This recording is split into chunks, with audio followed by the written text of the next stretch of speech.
The hair-raising bugles of huge bulls echoing throughout the awesome splendor of the mighty Rockies becomes a haunting challenge to those willing to answer the call of the wild. By using stockpole pines as battering rams, these warriors strip the bark as they clean their antlers and strengthen their neck muscles in mock battle.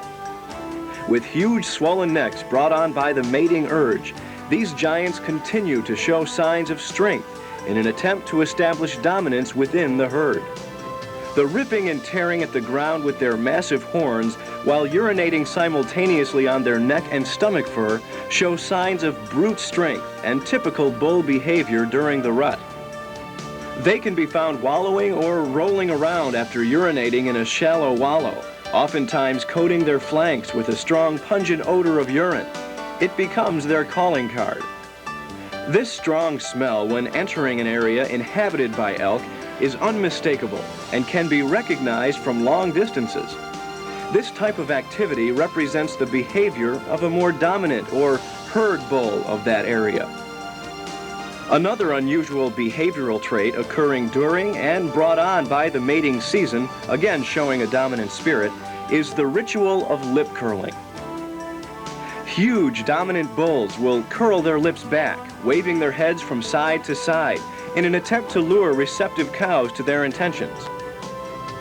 It is a special time of the year when today's sportsmen can accept perhaps the ultimate challenge in hunting, that of calling or bugling a bull into close range.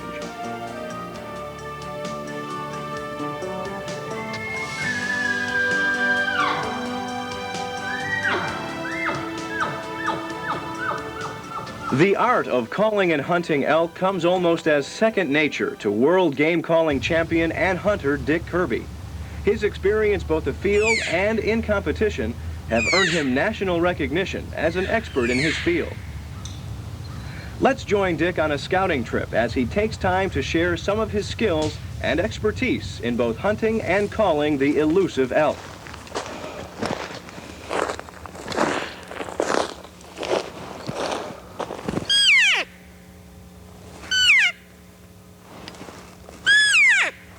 Make note of his tips and strategies for both calling and hunting learned from countless hours afield.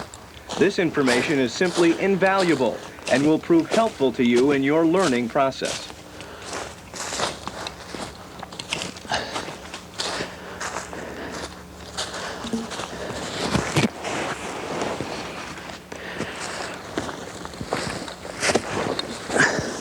You know, hunting elk and bugling them is probably one of the most exciting types of hunting that you'll ever get involved with. What I'd like to do is maybe talk to you a little bit about calls, diaphragm calls, air-type calls, tube-type calls, and help you learn how to use them. Remember that when you're calling elk, that no two elk are going to sound the same, so you don't have to be what you might call perfect. As long as you're within a particular rhythm and a sequence and pitch, you're going to be making the sounds of some segment of the elk herd. So let's start with a diaphragm call. Remember that a diaphragm call is just an extension of your voice, and it gives you the ability to get real high where normally you can't do that with your voice. Diaphragm call is you're pushing your tongue up against the reed material, and as you do that, you're going to get the squeal as you push air through. Remember that it only takes as much air as if you're speaking to use a diaphragm. You don't have to blow hard on a call. Take the call, it'll go up against the roof of your mouth. Your tongue will push up against it firmly. You'll have a little breath of air. You will have locked it by saying like huck, huck. Your tongue forces it up, forces the call up. Then by saying the letter T or CH, you let a little air flow. Your tongue then catches that air, pushes it up against the diaphragm. That's how you get the sound. Let's give you an idea.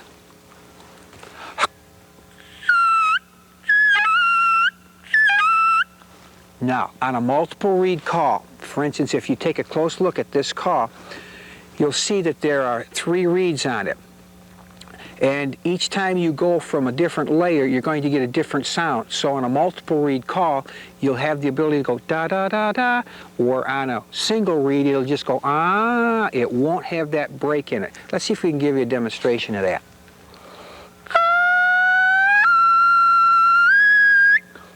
As you go from reed to reed. And that just gives you more volume and gives you the ability to do those different vocal changes that elk do.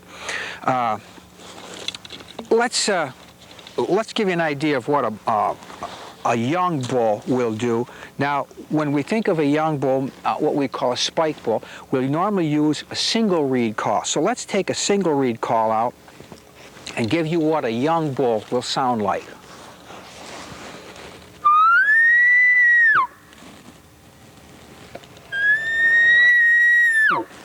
It's just a basic squeal. Now, to demonstrate, I showed you on that other call how you can ride and get the vocal changes. This, you'll notice, you can just ride right up with no breaks. Listen. This makes an excellent cow call, too, them little chirps they use. All right, now, you've heard an immature young spike bull.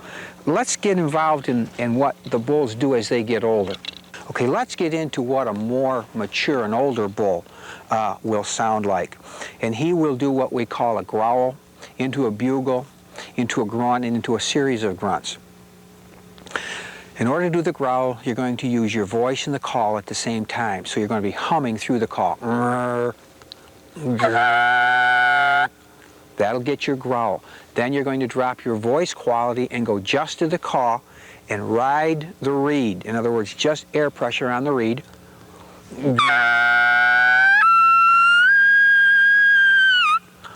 As you're coming off the reed, then you're going to use your voice quality again to get the grunt.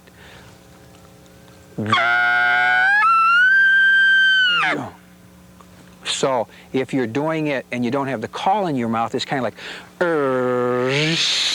you're doing it in reverse as from the first part of the call.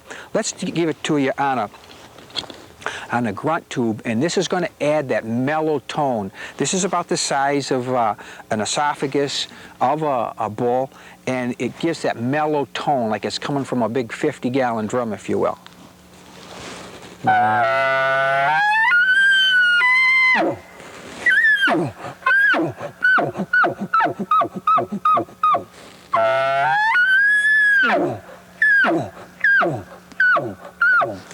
That's your basic, what we would call a big, mature bull. Now, the last portion of the call that I did was what we call a chuckle. It's oftentimes used when a bull gets in close. You'll oftentimes bugle real loud to find out where a bull is.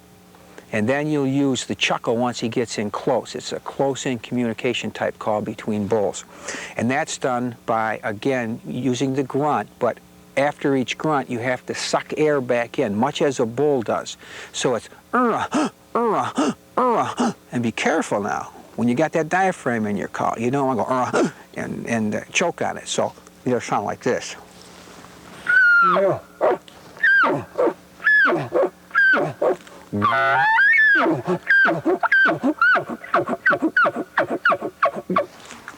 That's the basic sounds that the bulls make. Excellent locating calls. And remember that when you're using a single reed, it's going to just ride up. When you use the multiple reeds, you're going to get those various tone changes. Okay, there is one other call that I forgot to tell you about, which is the bark. That's the alarm call. That's the one you don't want to use. Just to give you an idea what it sounds like, it's real sharp. It's just a basic alarm call, and when you hear it, it gives that alarming quality to it.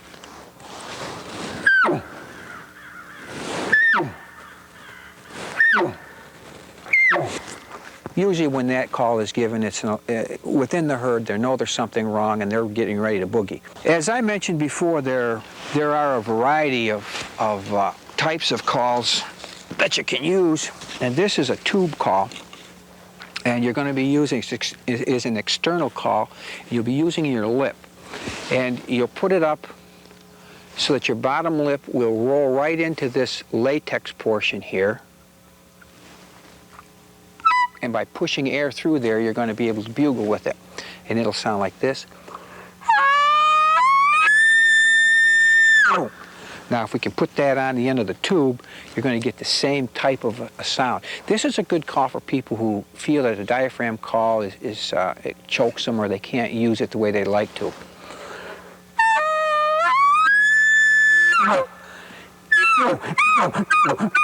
It's a little more difficult. You can't get quite the same quality, but it does bugle real loud, real high-pitched. Another type call is this sentinel, and this is probably the easiest. You just have to have real good lung pressure, because as you blow into the call, the more you blow, the higher the pitch will get. But it's got the growl at the beginning. If you just kind of blow into it and then blow harder, you'll feel the reed lock up, and then she'll ride right up into a bugle.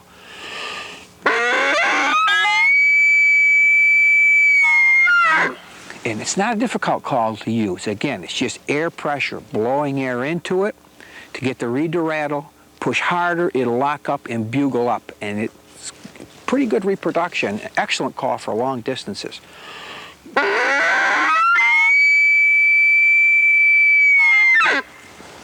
Very, very easy to use. Okay, that brings us to cow and calf sounds. I think that it's hard for most people to realize that a cow, as big as an animal as it is, will make such a high-pitched sound. They're what they call mews and chirps. On a diaphragm call, they're very easy to reproduce. And again, it's just putting your tongue on the reed, pushing a little air, and then just dropping your tongue off. Eero, eero. And let's take a listen on a diaphragm call to a cow chirp or mew.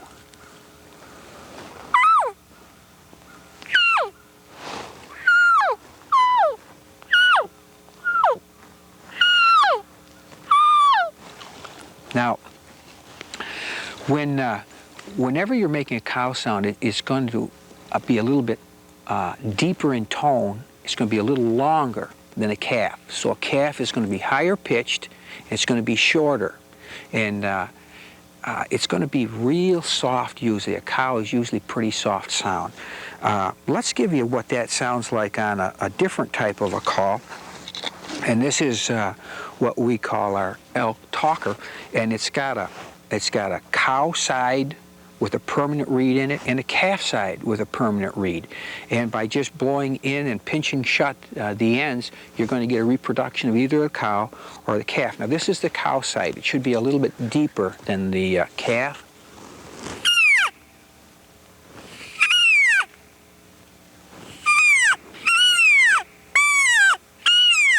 Now calf should be just a little bit higher pitched.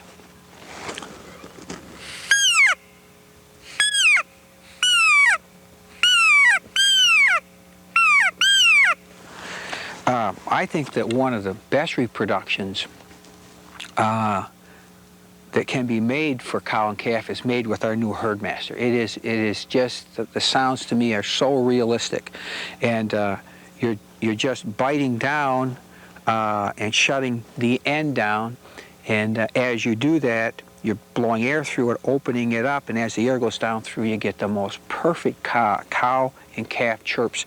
Let me give you some cow chirps.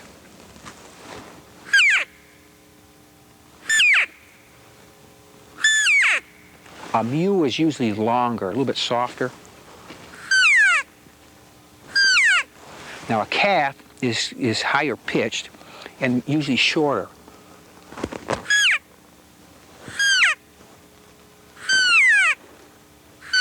Sometimes cows will get carried away and they'll make other sounds will actually double their tone. It'll sound more like this.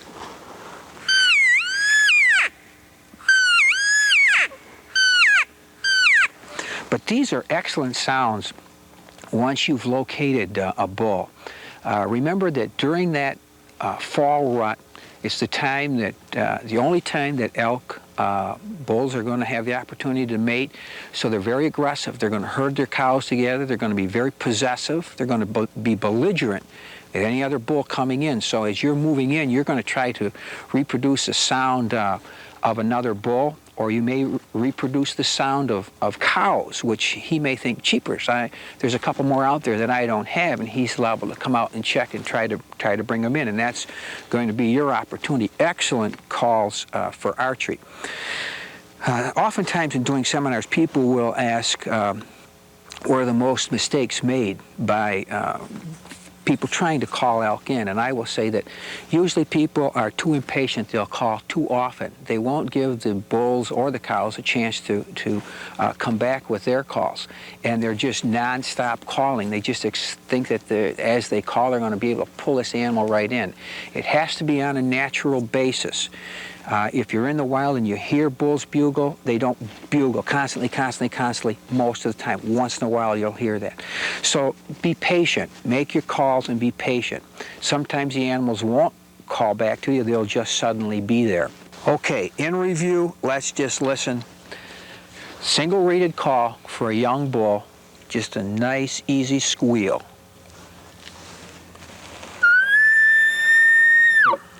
Young bull. Okay, when you use a multiple reed, you're going to get into the pitch changes of a more mature bull.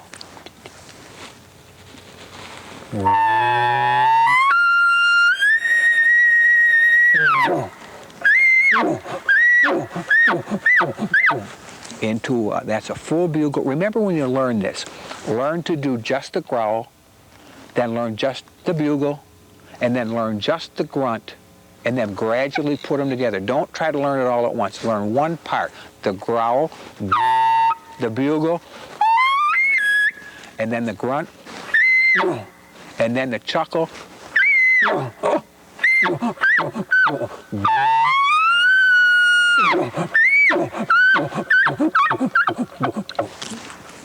If you learn them slow and easy, you're going to be able to do it just great. We take a tube type call.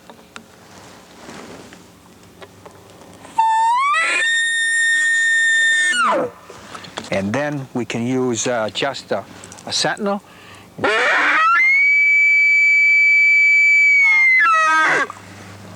And now we'll go back over the cow and calf calls with the diaphragm. Just that EO, push your tongue up against it and let it ride down.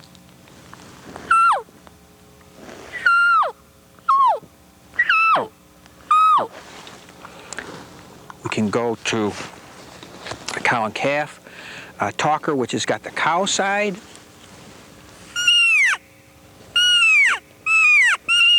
You're just pushing down, biting down with your teeth on your lips on the end of this, opening it up and pushing air through it. And then on the calf side, it'll be higher pitched.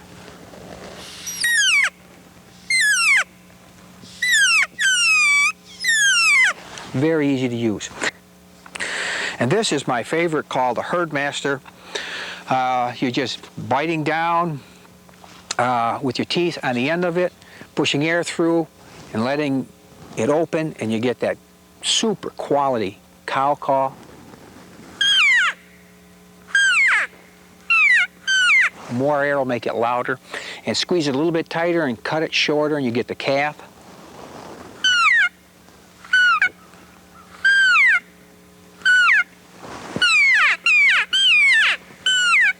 Get a good mixture of cow and calf calls. The last portion of this tape is it's an exciting thing for me because it takes you out right in the field. You're going to actually see what happened last year. I was hunting in Wyoming with Jim Shell of Rough Country Outfitters, and we had hunted there a couple of years prior. It had incredible opportunities, but you're going to be surprised to see that I put my first bull on the ground with a bow and using most of these calls. You're going to really enjoy it. One more thing, you know, there's something that I think that all we as sportsmen need to do is to put back just a little bit of the sport that allows us so much enjoyment. And I suggest that you consider joining the Rocky Mountain Elk Foundation. They're a super group of folks, put a lot of money on the ground to manage the habitat and the elk out west. Won't you take that time to consider joining the Rocky Mountain Elk Foundation? Now, watch what happened last fall. Dick and Jim Shell are hunting the spectacular Pinnock Mountain area of Wyoming, which holds healthy populations of elk. This habitat, covered with aspens or quakies and heavy spruce and pines, offers excellent cover for these big game animals. Jim's main objective is to intercept this elk herd moving from their feeding area before reaching their bedding area located near the top of the mountain.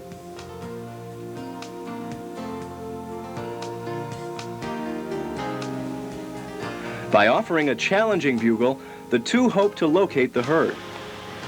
Jim knows they should be located nearby.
There, did you hear him?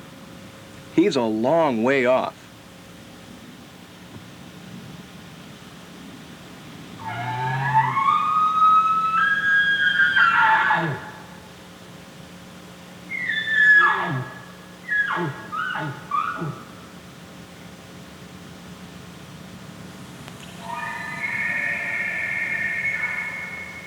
He sounds like a good bull. You can never be sure, but a raspy bugle like that usually indicates a mature bull. With an elk's extremely good sense of smell, it'll be important to stay downwind so as not to alarm the herd. After moving some 100 yards, Jim uses the herdmaster cow call to locate the elk.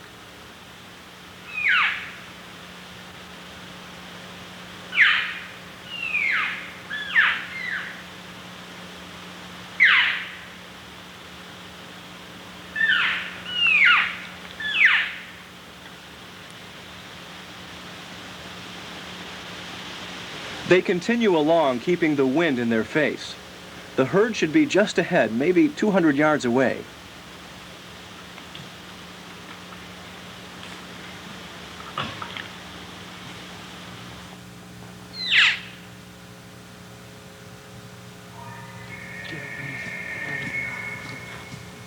Okay, he's pretty close. Dick moves up in front of Jim. It's better for the person calling to stay back and try to call the elk through the shooter. Dick carries 2 canisters containing rags saturated with elk scent to both allure and cover up his scent.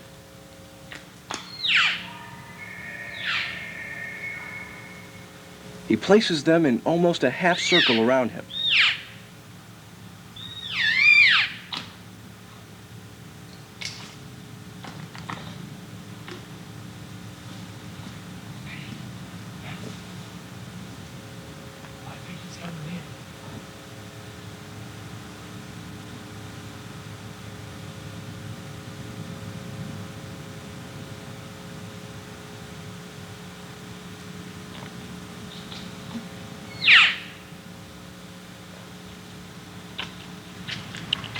As Dick gets set up, notice he gets 2 arrows ready in case he gets a second shot.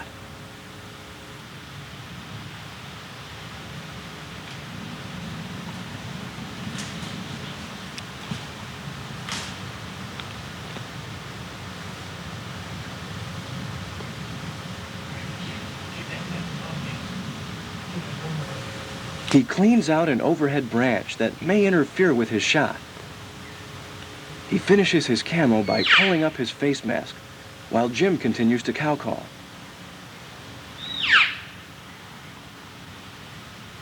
You must get comfortable and feel relaxed when the shot opportunity comes.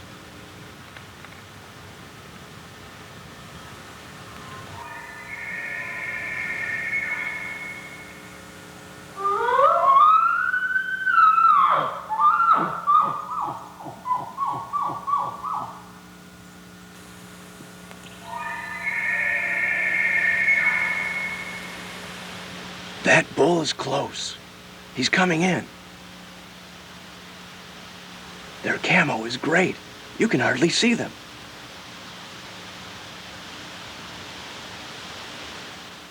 There's an elk. The second one is a bull.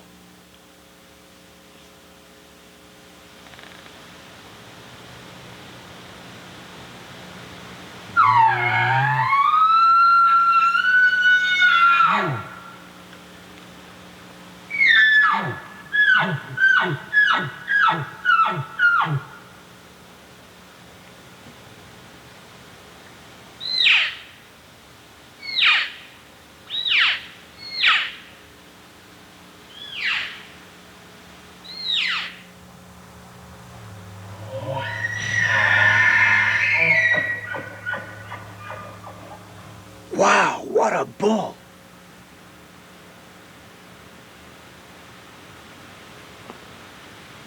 Come on, Dick. 30 yards. Take your time. About halfway up. 8 inches behind the shoulder.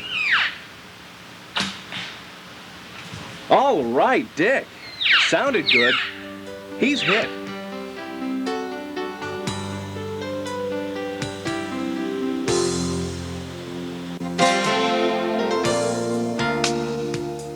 After waiting some 30 minutes, Dick and Jim started trailing the hit bull.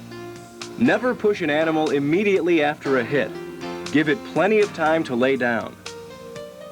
This bull is hit hard, but Dick gets an arrow ready just in case it's needed.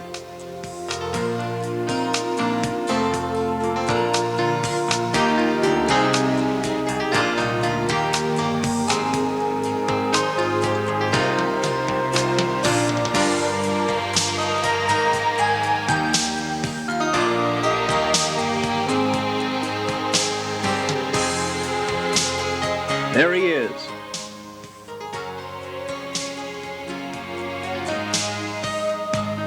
He's down.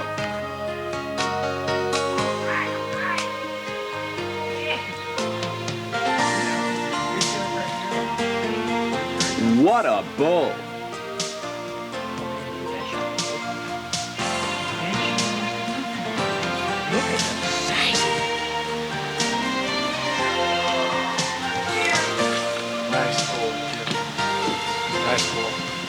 What a beautiful shot. He didn't go 100. He didn't go 150 yards, Dick. Man, oh man. Congratulations, Dick. Oh, you too, Jim.